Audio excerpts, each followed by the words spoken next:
Ready and racing. Welcome to the Dogcast for Greyhound Racing SA. Visit grsa.com.au. Yes, welcome to the Dogcast, brought to you by Greyhound Racing SA. I'm your host, Tim Edwards, and alongside me today, of course, is the man behind the At The Dogs SA Twitter feed, Todd Gray, who's jumping in the seat for Sean Matheson, who, Todd, welcome to you, is enjoying a nice, well-earned rest. Yeah, he can have the rest. I'll keep the seat warm for him, and yeah, it's great to be here. Been a while between drinks, so if I knew a bit of time, I would have made an appointment, got my hair done if I had any. Join the club, Todd. Join the club, mate. It's a big week coming up, of course. We're going to preview the big race, of course, on Thursday night, the 2022 Fresh Pet Food Co. Champion Puppy Final. That's going to be a fantastic race on Thursday night. We're going to cast our attention back to a couple of feature races over the last couple of weeks since we've been on air. The Bay Road Queen Stayers Cup, of course, won by Victor Hayden, and the Gawler Produce, which was won by Springvale Max, who we're also going to chat about as well in today's edition. Our interview today is also going to be with a key player in the feature race on Thursday night, Emily Azzopardi. We haven't had Emily on before. She's over from Victoria, and she's got 3 massive chances in the feature on Thursday night. So it's a massive show as per normal. It's all coming up on today's edition of the Dogcast. The Week in Review. The Week in Review brought to us by Fresh Pet Food Co. They're proud suppliers of fresh pet food for the Gap SA Greyhounds and the Gap Prison programs. They're based right here in South Australia. You can visit their website at freshpetfoodco.com.au for more information. Todd, it's been a massive couple of weeks. We're going to turn our attention first of all back, a couple of weeks ago now. We had the Bay Road Queen Stayers final. Victor Hayden was the eventual winner, as we mentioned, Todd. Yep. He's just going from strength to strength, isn't he? I was actually pretty keen on him in the final, and I reckon it was one of his better wins because he actually had to use a fair bit of petrol in the final. He didn't take the lead until the catching pen, really. He got kept out wide, and I was waiting for him just to kind of lose ground. I always thought he was about a 650-metre dog than a 730. He shut me up that night because he just drew away from dogs like Bex Manelli, who beat him in the heat and everything.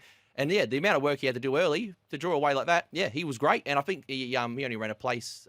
He ran third behind Jarek Bale, I believe, on the weekend over in Interstate. Yeah, he did. He had a big weekend, of course. Victor Hayden.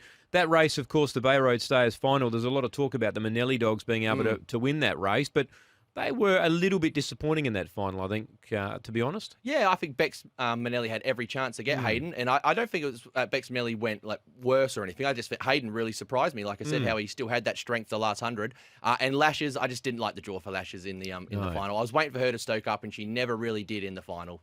Yeah, Victor Hayden, so impressive in the Bay Road Queen Stayers. The Gawler Produce was another big race in the last couple of weeks, and Springvale Max.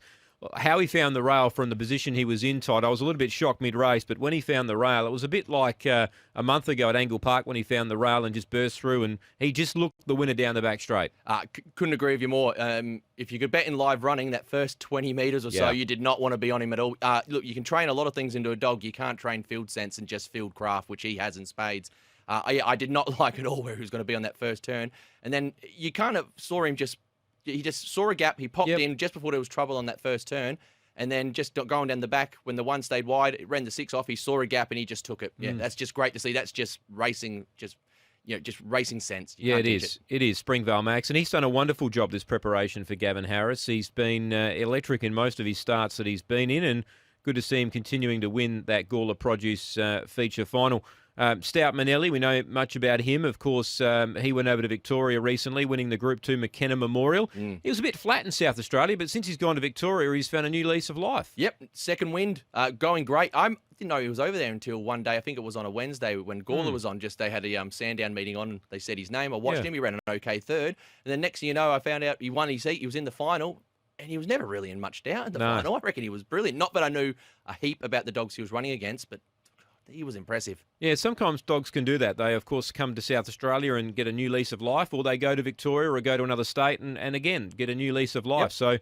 So we know at his best. He was probably one of our best sprinters here last year.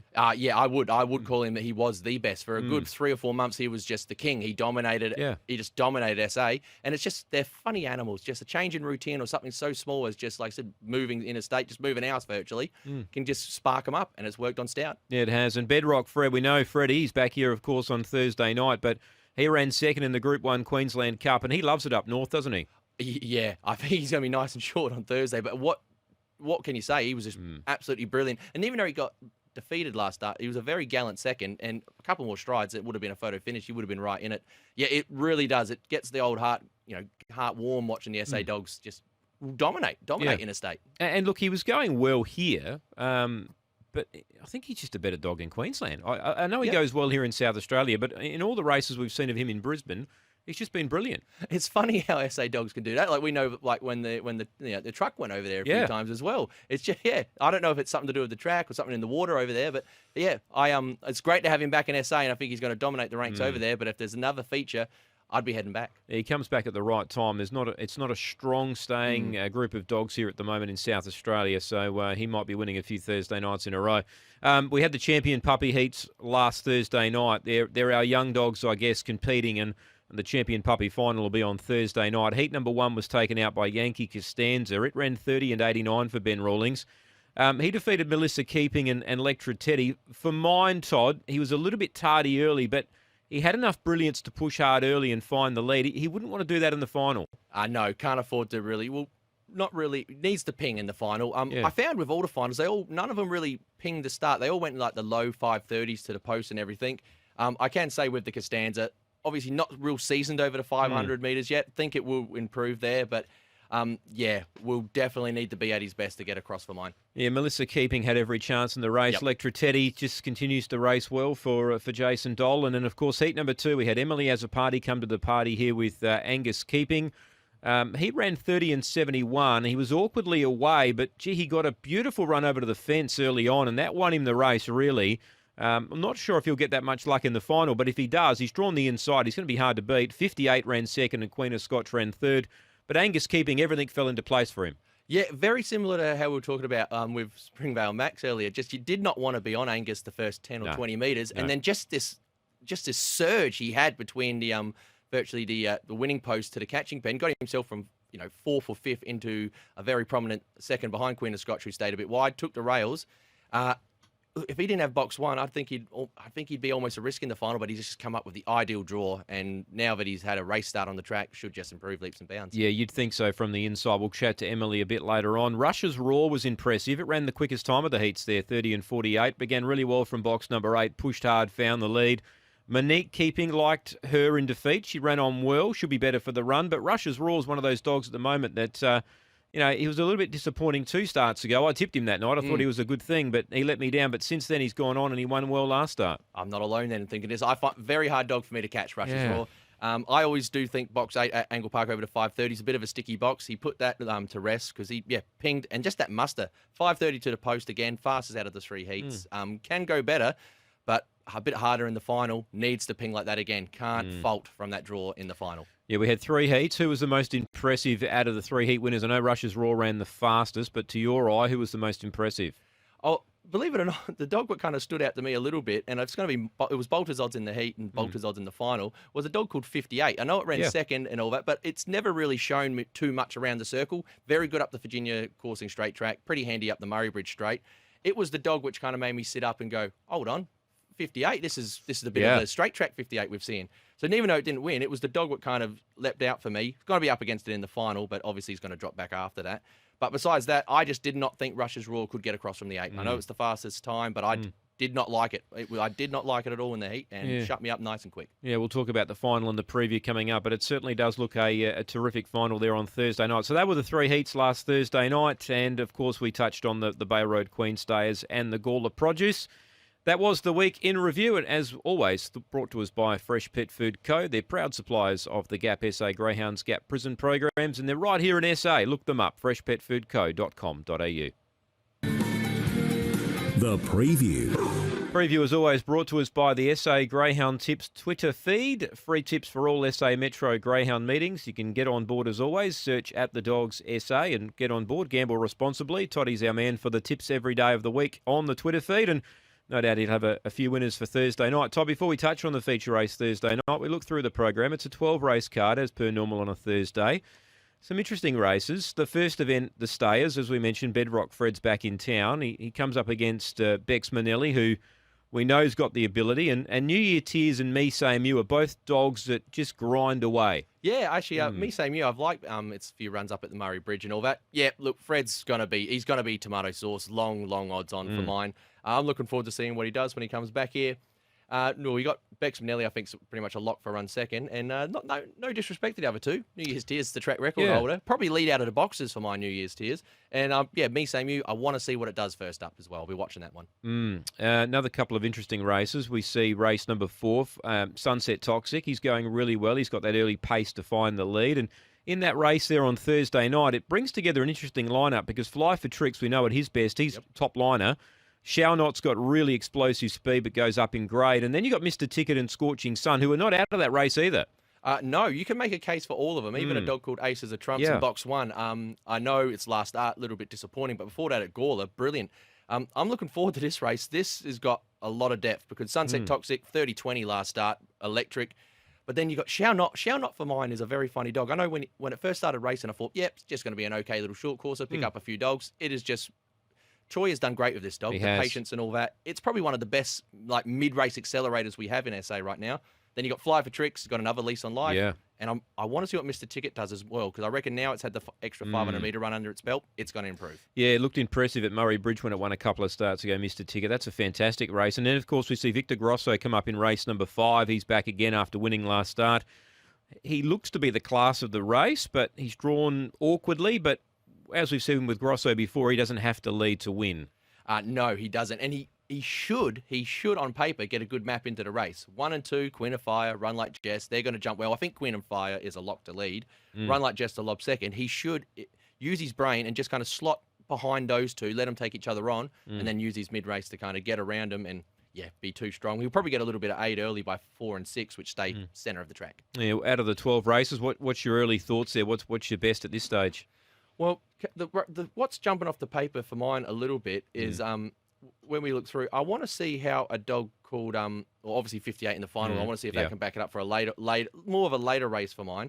But what's jumping off the paper for mine is I struggle to say this dog's name so much. Occipital Eyes. Yes, right? It is a tough one. Tough one to say. I can only imagine as a race caller as well. I wouldn't be able to spell it on the Scrabble board either. But look, that's a pretty handy race it's in. It's one of those dogs where whenever it goes back to grade 5, it's never a grade 5 for long. It goes bang, straight back into a grade 4, and then goes back to a grade 5. Normally it's been used in the opens a bit. I want to see what it does in this race. Pretty handy. I think Sister Roberta off the 1 leads for mine. There's every chance Occipital Eyes could lob second. And I really liked his run last start as well. I reckon he could be a bit of each way value too because Jack's Bale's going to be short in that race.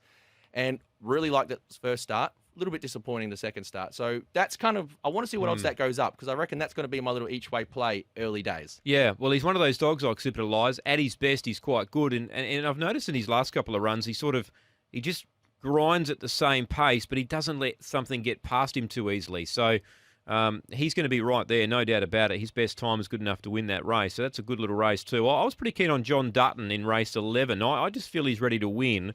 And from the inside box draw, he might be able to push hard early and find the lead. And he's got a very good box 1 record. Of course, he came over from interstate and he was first up at Murray Bridge from memory from box 1. He blew them away. So I think he's ready to win again, drawn the inside. But look, he's probably going to be around that $3 price point, John Dutton. But that's an even race too.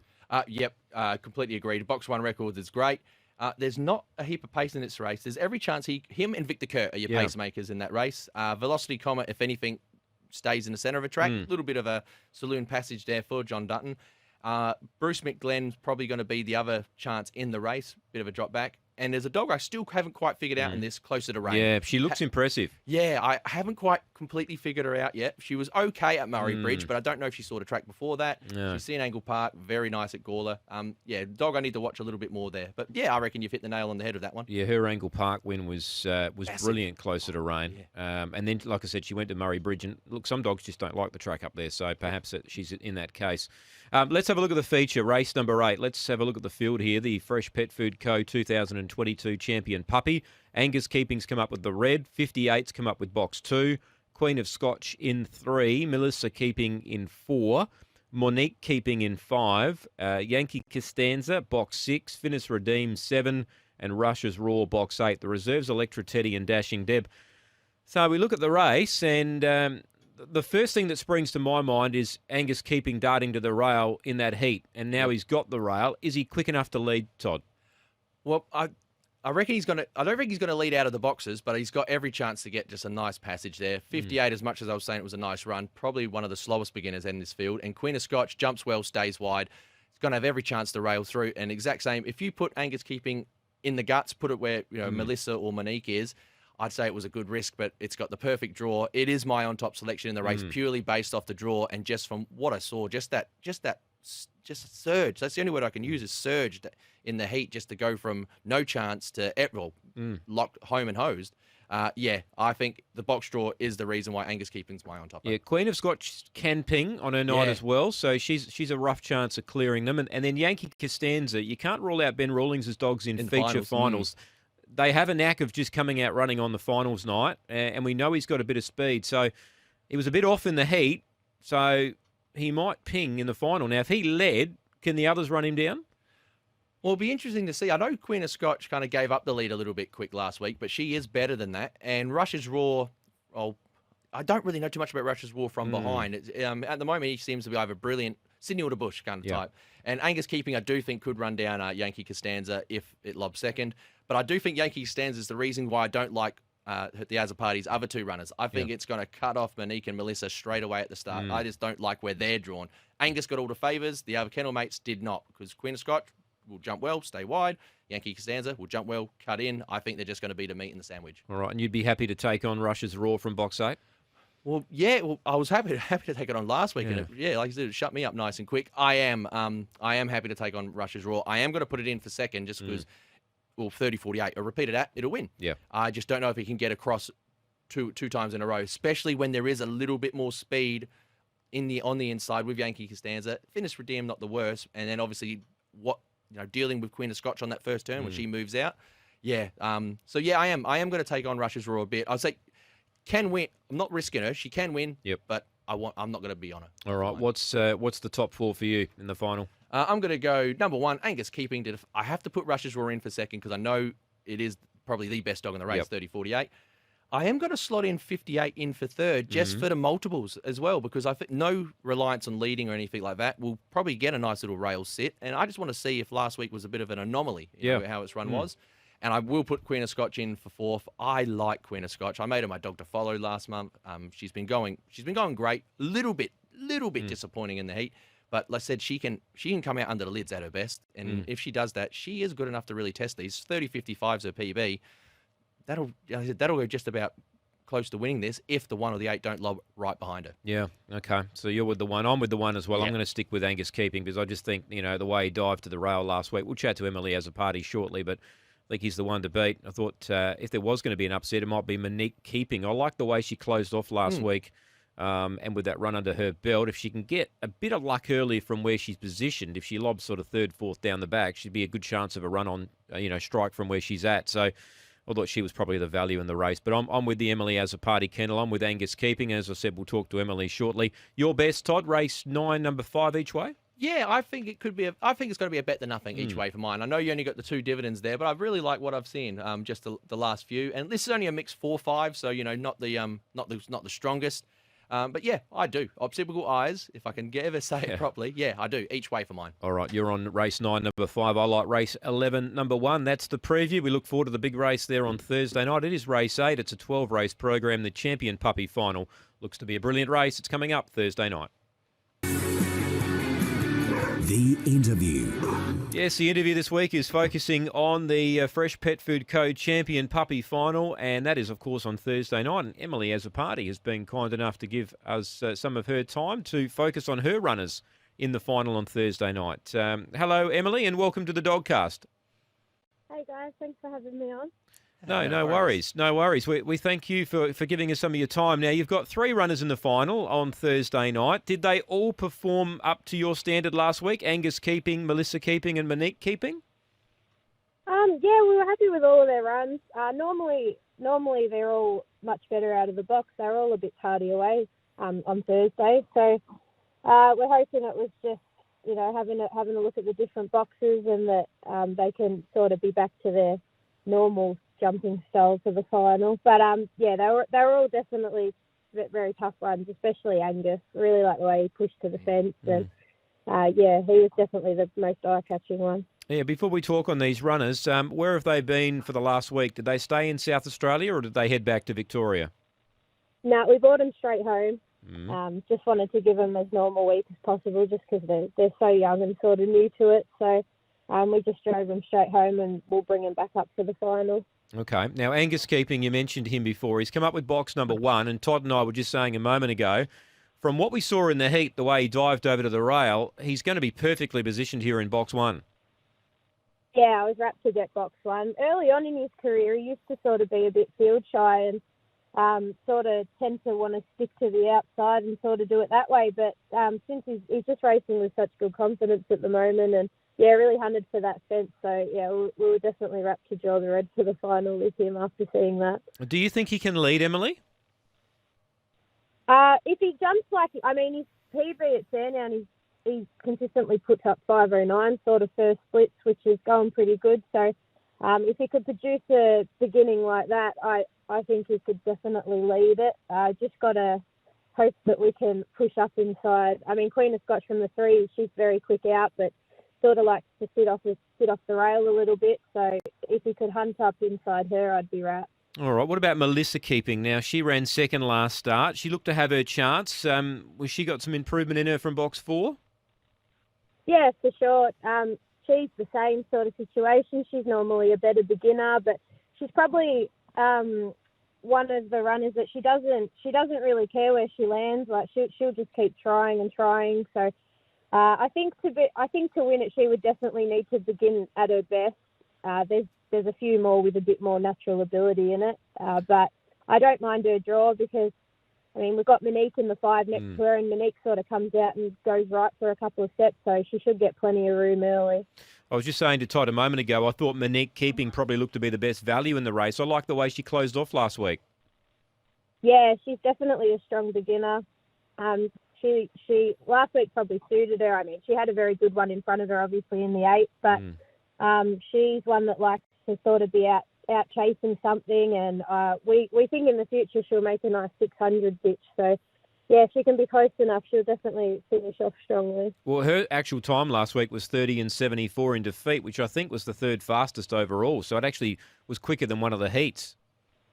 Yeah, we did notice that. Yeah, she's probably a little bit stiff to get caught behind that one. It's going super for Kim, and yeah, if she can put herself in a spot like that again with something, you know, a little bit weaker in the finish was to lead, I think she'd be a very good chance. When you were breaking these dogs in, Emily, did they all show you potential, or which one of the 3 was probably showing you more than the other? They were broken in New South Wales, but we got them to pre-train straight after that. We always sort of knew Angus had the most stability. He always showed the most. Him and Monique were sort of always pretty on par.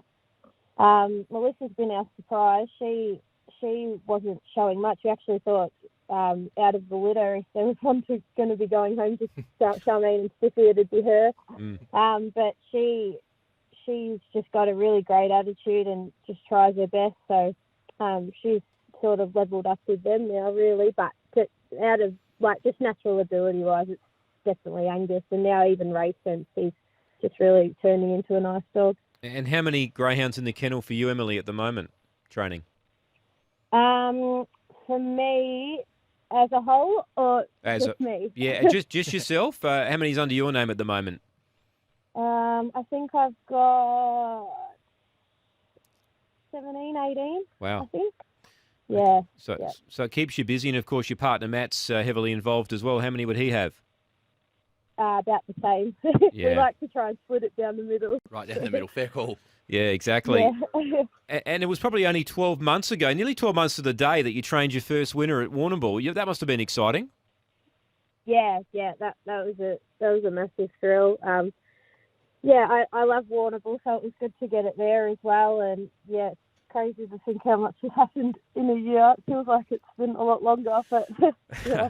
Time goes fast, Emily, and I guess the Azzopardi name, it's a big name in greyhound racing. And what relation are you to all the Azzopardis that are around Australia? I'm actually no relation. Oh, there you go. Right, Ingham. No, I'm not. I get the question a lot. Me and Anthony like to pretend we're related to some people, so we've created a lot of confusion in the industry. But no, we're actually not, and I'm not related to the Trotters. I'm not related to Joseph or Chloe, the jockeys. Yep. Not anyone. So Yeah, wow. there's just a lot of us around. Well, Yeah. I must admit, when I picked up the form guide and saw Emily Azzopardi, I would have sworn you'd be relation to Anthony or Chloe with the Azzopardi name. But there you go. That's a first. Yeah, no, good friends with both, but not related at all. And what got you into greyhound racing, Emily? What was the driver there? Obviously, Matt's probably a big part of it, but outside of that, what else got you involved? Yeah, Matt was definitely a big part of, obviously, in starting to train. But I actually met Matt at the Dogs at Sandown one night. I owned a dog with, obviously, George Ferrugia. He's very prominent in the industry. He's actually my cousin. Mm. So I sort of got into it through him, and I've owned a couple with him, and that's how I met Matt. And then, yeah, that's how I really got into sort of the training side of it. But I've always had an interest since being young as the family's involved. So, yeah. And it must be a busy time with 30-odd dogs to train. It's, a 7-day-a-week job, isn't it, really? Yeah, when we first moved out here, we sort of said a nice race dog number would be sort of 25 to 30, and we didn't want more than, maybe 50 dogs on the property. But we're now up to race dogs, I think, nearly wouldn't be far off 40, and on the property we worked out we've got, I think, 85. So that didn't really pan out. But, yeah, That'll keep you busy. We're definitely busy, yeah. Very. And will you be here Thursday night, Emily? Yeah, me and Matt will both come up again, and we're trying to figure out who'd handle the third one for us, and we've employed Cam Rawilla, who's a jockey, obviously. Yeah, he's currently in a stint up down there, so he's going to help us out and handle the third one for us. So which one's he going to handle, Cam? We haven't properly worked it out yet. I think he is my favourite, so I will do Angus. So Matt and Cam will have to fight over who does Melissa or Monique. Flip a coin. Yeah. Well, you've got a great chance, Emily, and who knows? Fingers crossed you might get the trifecta. Todd's got one more question for you. Yeah. Hello, Emily. I'm sorry to ask this now. If I'm prying a bit, just tell me to sod off. But I'm just a bit curious. The only interstate trainer coming over for the champion puppy. What made you decide to set your dogs for? Or made you decide to come over and kind of go for the gold? Well, Matt actually found the race, and he doesn't shy away from interstate travel. He'll pretty much go anywhere for sort of feature racing. So he actually found the race, and we just thought, down in Victoria at the moment, there's not overly much age restricted. Yep. There's the maturity, but with them being so young, we just thought it's probably a big ask. So, yeah, we just thought it looked perfect for him, and there hadn't been much talk down here of anyone else going over, which we thought would help us. So I like that. This looked perfect to have a go for it. Yeah, I like that. Go for the races you know you can win, not the races you think you can win. And yeah, I like the old metaphor. Have dogs, will travel. I like that. Yes, we definitely use that here. For sure. No, that's lovely. Thank you very much. No, I was just very curious myself. So no, good luck to you. Yeah, thank you. Emily, out of the 30 dogs, before you go, is there something running tonight or tomorrow that the punters can have something on? I've got one at Horsham tonight, Oddball Keeping.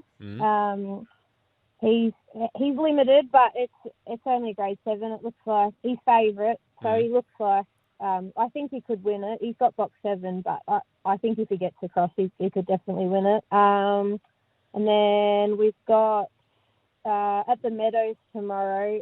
We've got one called Go Ringo. He looks a pretty good chance as well, hopefully. All right. Off the reg.